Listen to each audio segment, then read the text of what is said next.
So Ana Kasparian of the Young Turks recently appeared on the PBD podcast, and I have to be perfectly honest with you guys out there in the audience.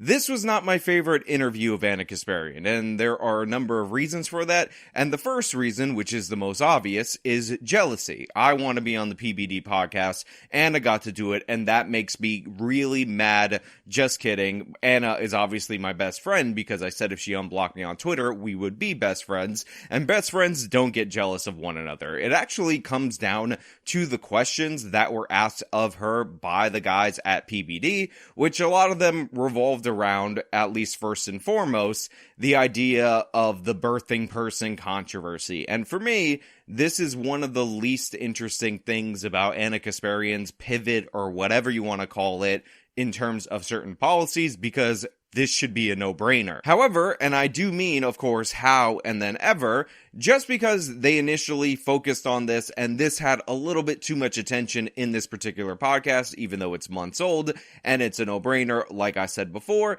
that doesn't mean there weren't interesting things said in the podcast and there weren't interesting reactions to basic, should-be non-controversial points, but are controversial amongst the left, brought up by Ana Kasparian. So that's what we're going to talk about today. But before we do, I want to say thank you to everybody who signed up on actualjusticewarrior.com/join. Give me the money. Give me the money, okay? And thank you to the podcast listeners, Spotify, Apple, and Google's podcasting platform. So, to answer your question, you are correct. I do not like to be bullied or pressured into saying things or believing things that I do not believe. I find that terminology degrading. Okay? Why?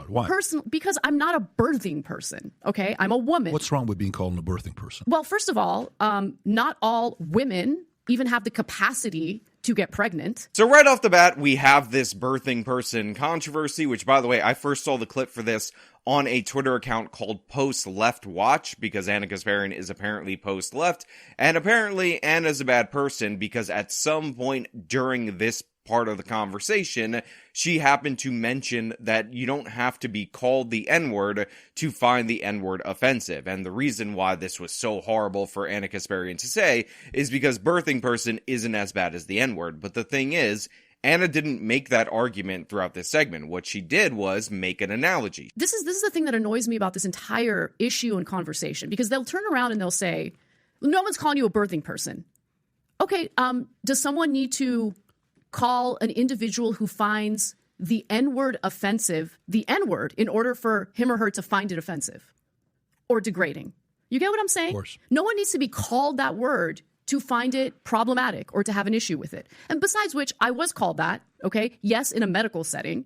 But this is a doctor who knows I'm a biological woman. Call me a woman. She was comparing two different things in order to make a point. And my least favorite tactic in going after analogies is to say, those are two different things. Yes, that's the point of an analogy. So everybody who's angry about this is being completely absurd. Also, one of the things that I noticed is that this little excerpt was ripped from an overall context. And the overall context is something that I've told you on this channel a bunch of different times, which is that Ana Kasparian is actually pretty damn pro-trans. In fact, she's more pro-trans than probably 98% of the population, and that really comes through here when she talks about child transitions. You think it's okay to transition kids under the age of 18, even if the parents consent?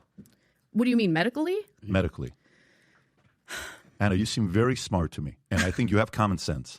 Yeah, I do have common sense. I think it's a very difficult question to answer, okay? I think that it is a problem when certain states completely ban it, because there are instances of, let's say, teenagers who identify as transgender, they're legitimately transgender, and I don't want to cause harm to those people, right? I think it's a decision that should be left between the parents and the doctors. But at the same time, there are certain things going on where I do worry. Like, I don't know if you guys have read about the Tavistock clinic in the UK that's shut down.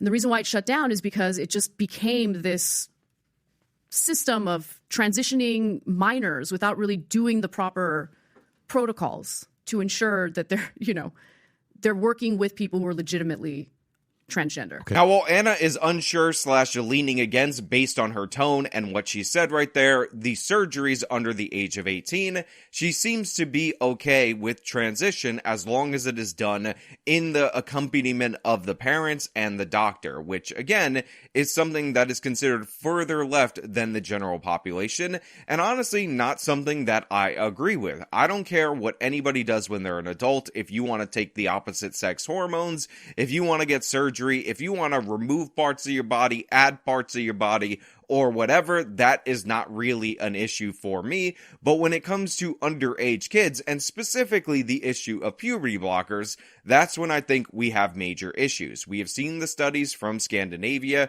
that have shown over and over again that most kids who have gender confusion tend to figure this out at something like a 60 to 90% clip. Again, these studies are done over the course of like 20 years or 30 years or whatever, that they are in the actual correct body and they desist. However, delaying puberty leads to situations where people never have their brain chemistry change or whatever to get to the point where they desist. And I feel like you're condemning people to a lifetime of problems that probably would have turned out to be fine with the gender that they were born into. But Anna is saying, oh, if you have a doctor, blah, blah, blah, and all that. Now she gives caveats, and she's talked about, or at least tweeted about, or shared Jesse Single posts, certain clinics that basically rubber stamp this, so I give her credit there.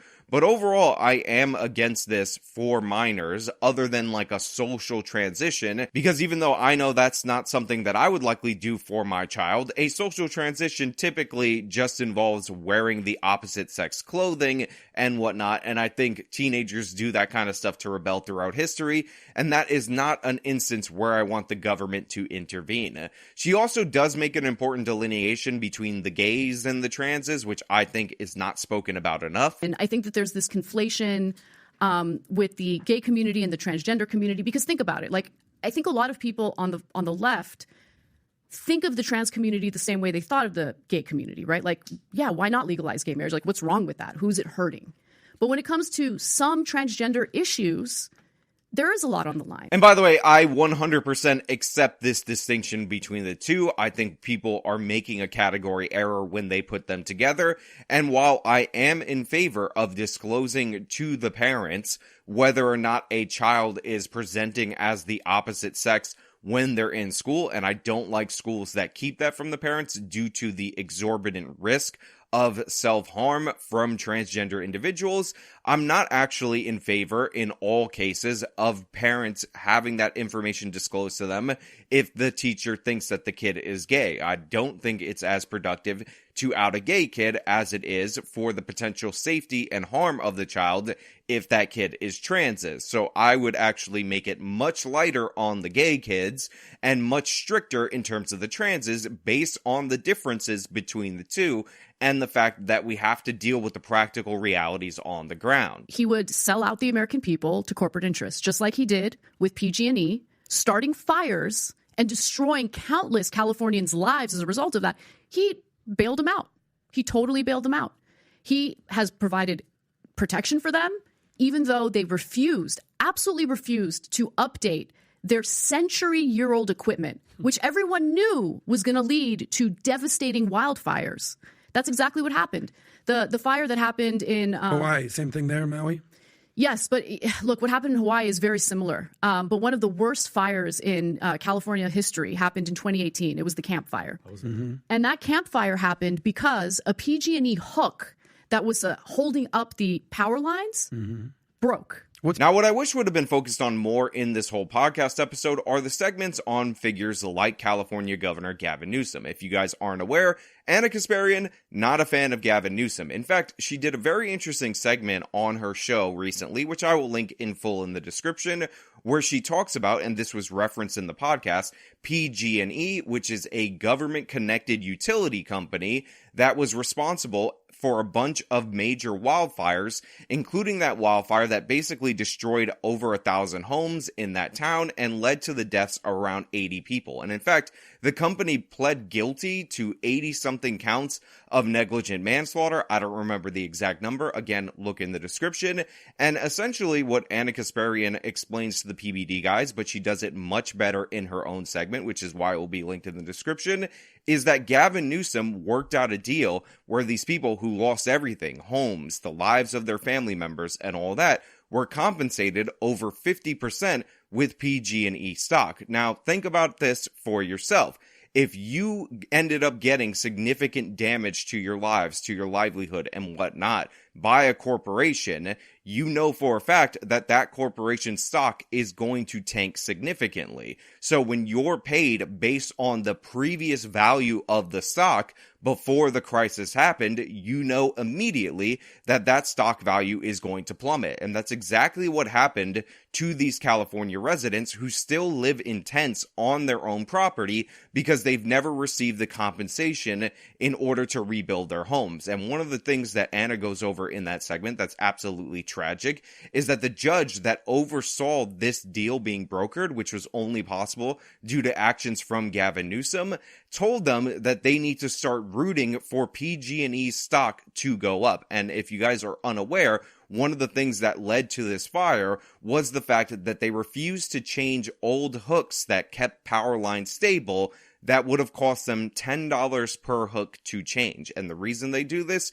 is because they know people like Gavin Newsom are never going to hold them accountable. And I also believe there was some connection with the person that Gavin appointed to the Senate, you know, that Maryland attorney. I believe that she in some way, shape, or form represented PG&E while working in California or while working in a government position, or she was overseeing that without disclosing that she had previously worked for them. So it's an absolutely horrible thing, and I wish they would have focused more on this rather than birthing person and all that other nonsense. Look, I can't speak for other parts of the country, but I think California is notorious for voters who aren't really politically active, politically aware, and that has created a vacuum. Or informed. Well, when it comes to politics, I would say, right? Yeah. And so that's created an opportunity for some of the more far left activist fringe of the party to basically take control of things. And I'm talking about like the individuals who think that it makes sense to literally abolish prisons and police. Which unbelievable. And then they turn around, by the way, when I critique it or criticize it, it's like, no, but we don't actually mean abolish. No, you mean abolish. Newsom has closed 2 state prisons. During COVID, he released Everybody. tens of thousands of people from these prisons, okay? Now, he lied and told everyone that the people he released were all nonviolent offenders, all nonviolent offenders. They're not all nonviolent offenders. Now, Ana also talks about criminal justice reform in the state of California, and by the way, this can be broadened out to a broader conversation nationwide, and some of her segments, by the way, on this have been really good, and I've given her credit for that in the past, but she talks specifically about California closing 2 state penitentiaries, releasing 10,000 inmates, and how those inmates were not these nonviolent offenders. I'm a rapist. I'll give you an example. I did deep research into this. I remember reading the story of one of the people who got let out during COVID, a woman who literally murdered her boyfriend and then drove hundreds of miles north to dump his body. She got released. Jeez.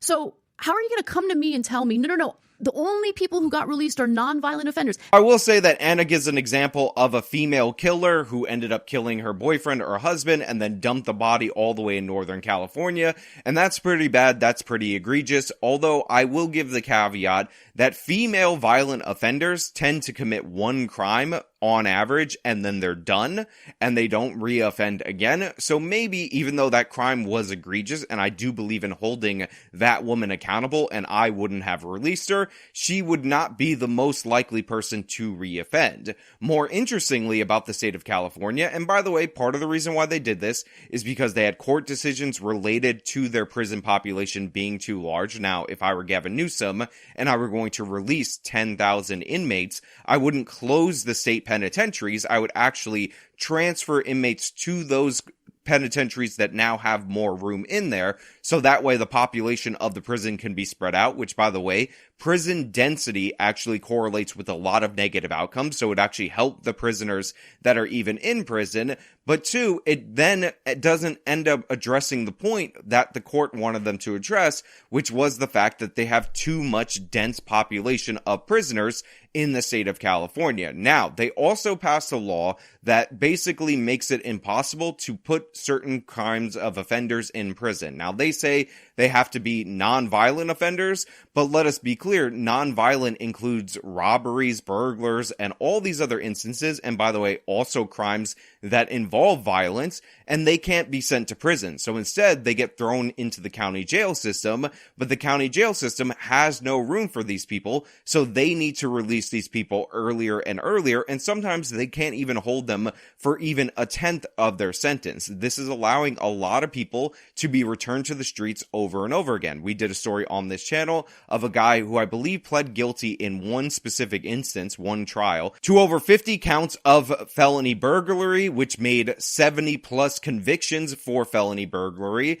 And they ended up releasing him after 3 months because the burglaries were considered non-violent. Therefore, he needed to be put out, and they put him on probation, which again would only be able to return him to jail because he can't be sent to prison because they decided that all of those felony burglaries are non-violent. Now, this guy was called the snake robber, the snake burglar, which makes him a supervillain, so he will probably be destroying the city in a little bit of time just because of the fact that he is now taken the form of a snake, and he's going to get all these snake-like powers with that in the future, trust me. But you know what else isn't effective? Using taxpayer money, funneling it to nonprofits so they can literally buy crack pipes and hand them out at Skid Row. There's video evidence of that. How does that make so any anyone sense? on the left who wants to come at me and pretend like this is just a right-wing scaremongering talking point, you're full of crap, and you should go online and you should watch the videos of literal...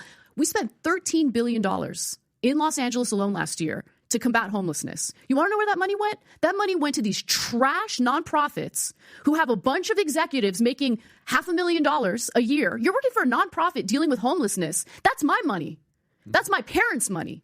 Okay? That is the hardworking people of California paying incredibly high taxes that go to what? So yeah, I'm sick of it. I'm sick of it. And honestly, just experiencing what I've seen on the ground in California has made me question a lot about left-wing ideology. Now, another thing that the left seemed to be angry about on the internet.com was Ana Kasparian criticizing the amount of money that the city of Los Angeles spends on the homeless, but more importantly, she was criticizing how that money was being spent. Now, I believe she said it was $13 billion in the city of Los Angeles.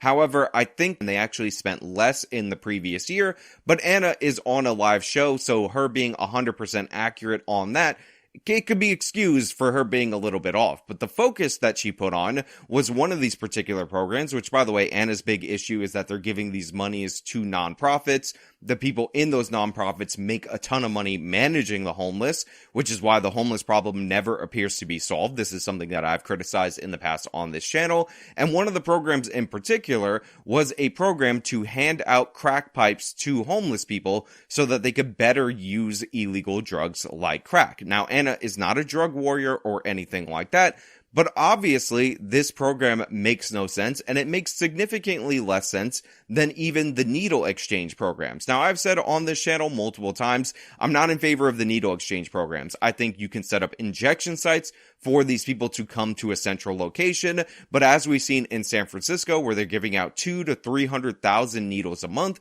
what ends up happening is they get something like 50 to 80,000 needles back, and the rest of those needles end up all over the city of San Francisco, and that creates a bunch of hazards for the residents of the city of San Francisco. Remember, the point of the needle exchange is to reduce the transmission of HIV. It's to make it safer for the people who are addicted to drugs, and that is the point behind that, because HIV positive people in the population can negatively impact all of us, not just those people using drugs illegally. It also increases the cost of treating these people for medical conditions if you allow them to develop more medical conditions.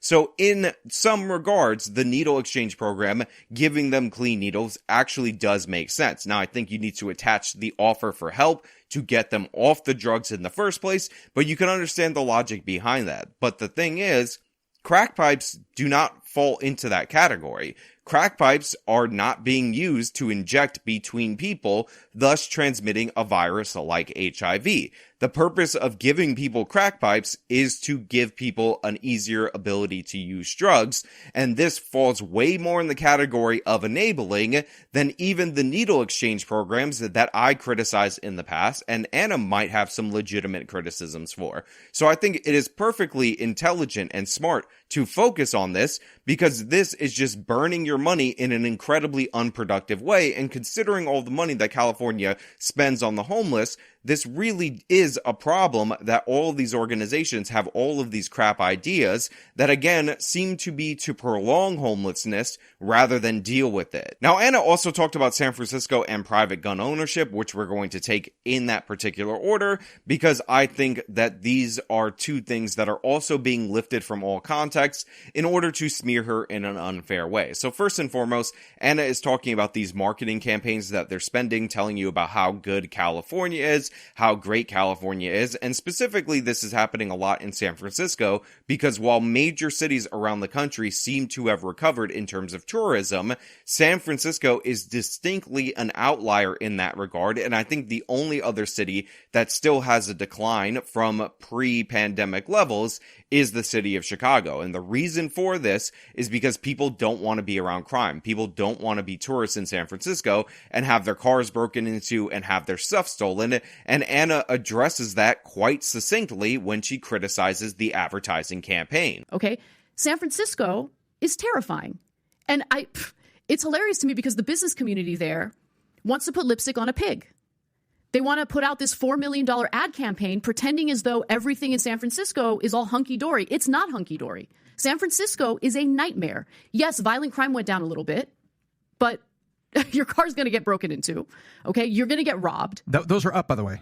Both of those categories are up. Car break-ins in San Francisco are off the chart. They may actually have overall declining crime, but in that specific category, crime is going up. You also have aesthetic problems in the city of San Francisco. The fact of the matter is, when there's homeless people in every single major tourist area, that is going to end up creating problems. On top of that, there's also poop all over the city. There's also needles. There's also all these other issues that just don't make San Francisco a good place to live or a good place to visit, which is what they're trying to turn around with these advertisements. Now, I will also point out, and Bill Maher, I believe, did a segment on this recently, that the city of San Francisco can't even build a single toilet for these homeless people without that public toilet costing $2 million. And in fact, a private company offered to do this for free for the city of San Francisco, but it turns out going through all the rules and regulations and whatnot to, again, build a single toilet would have cost that company that was going to do it for free, again, $400,000. That's absolutely ridiculous and absurd. And if you think building a public toilet is expensive, try building housing in the city of San Francisco, where you have to go through all of those regulations and more. And again, this just creates a bunch of problems and a death spiral in that city, because every single potential solution, even mitigation of certain negative aspects of the homeless population living on the street, gets held up by a ton of red tape. I would love to hear Anna talk more about the regulatory burdens in a place like San Francisco and how that makes any kind of housing first solution or anything like that, even again building toilets, completely impossible in that city, because NIMBYism has taken over California at the statewide level, and it's worse in individual cities like the city of San Francisco. I do think, look, I'm a believer in the Second Amendment. I have never supported, banning guns. But as I've gotten older and now living in California in the state that it's in, I do believe in having a firearm for self-protection, for self-defense. And I totally get where gun advocates are coming from when they feel that they are being punished with gun legislation when a bad guy, carries out a mass shooting or a crime with a gun. Now, again, people are getting mad at Anna for saying that she is warm to private gun ownership and she understands law-abiding gun owners' fears that certain rules and regulations are used to punish them for the actions of bad people. And this is only surprising to people if you don't know the history of Ana Kasparian versus Cenk Uygur. Cenk has always been way more of a gun grabber than Ana Kasparian. He may pay lip service to the Second Amendment, but we've seen clips of Cenk saying take the guns away, make America like Japan, and all these other countries that ban firearms. So Cenk has always been more in that camp than Ana. Ana has been in favor of gun control, but she has been more open to private gun ownership. And by the way, one of the things that probably led her to lean more in that direction is the fact that Ana Kasparian was victimized by two homeless people in her own neighborhood while walking her dog.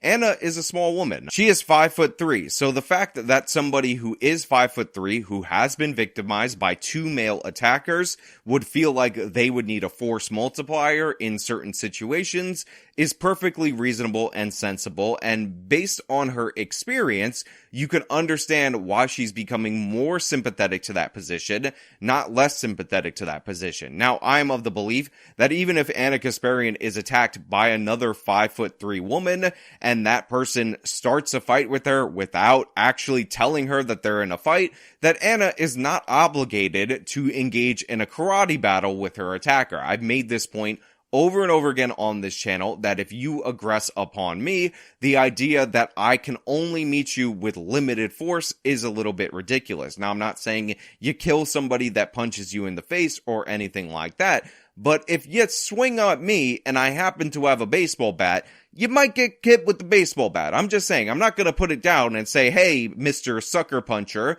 you have declared an honorable challenge against me. Let us battle in the realm of karate. That is not going to happen. I don't think that makes any sense. And also, if that is something that would make her feel more secure, although I can't imagine Ana Kasparian carrying a firearm on her person, I would think maybe in her home would be more likely, then to me, this is perfectly fine and not even that much of a right-wing tilt for Ana Kasparian, as again, she is somebody who was more warm to private gun ownership than Cenk Uygur, her co-host. Now, while the left wing is criticizing Ana for a bunch of these clips up until this point that I've showed you throughout the course of this video, she's also getting a bunch of praise for a confrontation that she got into based on the whole Israel-Gaza situation, because Ana is pretty anti-Israel in my opinion, even though she'll say that she is trying to do this for the best benefit of Israel. And overall, I genuinely believe that she believes that her positions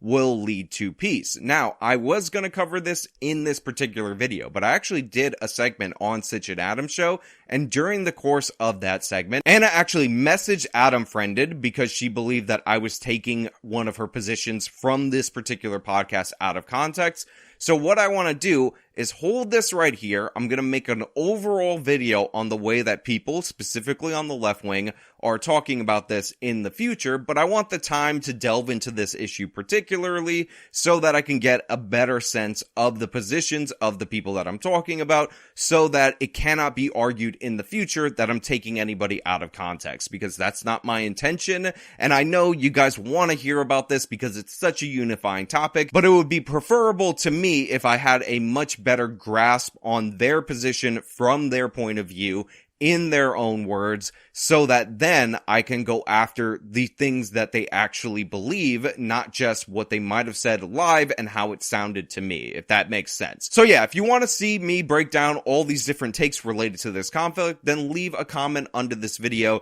to let me know that's something that you're interested in. As usual, if you like the video, you can show them by leaving a like, subscribe for more content, follow me on my social media, support me via the support links in the description of this video. This has been me talking about Ana on PBD.